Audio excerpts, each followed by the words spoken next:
এরকম সুস্বাদু এঁচোড়ের বড়ার তরকারি কি করে বানাবেন আজ আমি সেটাই দেখাবো। প্রথমে শিলনোড়ার মধ্যে আদা, গোটা জিরে আর কাঁচা লঙ্কা বেটে নিয়েছি। এই যে আমগুলোকে এবার একটু করে থেতো করে নিচ্ছি। এই দেখছেন বেসনের উপর কালো জিরে দিয়ে বেশ করে ভালো করে ফেটিয়ে নিচ্ছি।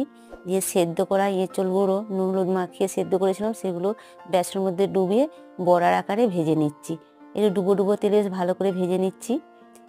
ব্যাস, এবার কড়াইয়ের উপর তেল দিয়ে একটু সামান্য চিনি দিয়েছি, একটু পাঁচ ফোড়ন দিয়েছি, দিয়ে বেটে রাখা সেই গোটা মশলাটা সেটা ভালো করে কষে নিচ্ছি। পরিমাণ মতো হলুদ আর নুন দিয়ে দিচ্ছি। এবার আমি থেতো করা আমগুলো ওর মধ্যে ভালো করে কষে নিচ্ছি।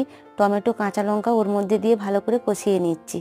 ব্যাস, এবার আমি সেদ্ধ করা আলুগুলো ওর উপরে দিয়ে একটু ভালো করে কষে নিচ্ছি। তারপরে জল ঢেলে দিয়েছি, বড়াগুলো এর উপর তুলে দিচ্ছি।